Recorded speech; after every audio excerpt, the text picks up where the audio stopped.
នេះຂະຫນາດម៉ាស៊ីនធំម៉ាស៊ីនវា7សេសម៉ាក់ Mitsubishi 7សេសហើយអង្គប់វាទទឹង7តាក់អញ្ចឹងស៊េរីប្រអប់លេខ SOV លេខ4អញ្ចឹងអានេះវាអាចវិលដៃលើករងក៏បានជ្រួយដីក៏បានហើយសម្រាប់កង់វាអាចបញ្ចេញបញ្ចូលបានយើងចង់បញ្ចេញបញ្ចូលមានកន្លះវាសោកទៅសោកមកបានអញ្ចឹងមើលយើងធ្វើតេស្តម៉ាស៊ីនវា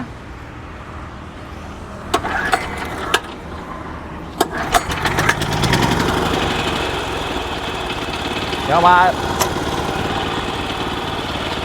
ចាយ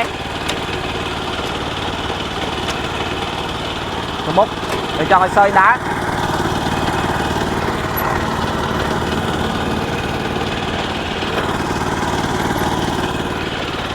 ណា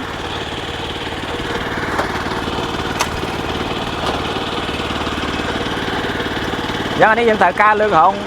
ប្រឡោះធំធំអីអាចមើលមកគ្រឿងនេះបាទនេះវាម៉ាស៊ីនវាធំគប់វាធំដៃកវលបានអាចលើកឡើងលើកចុះបាន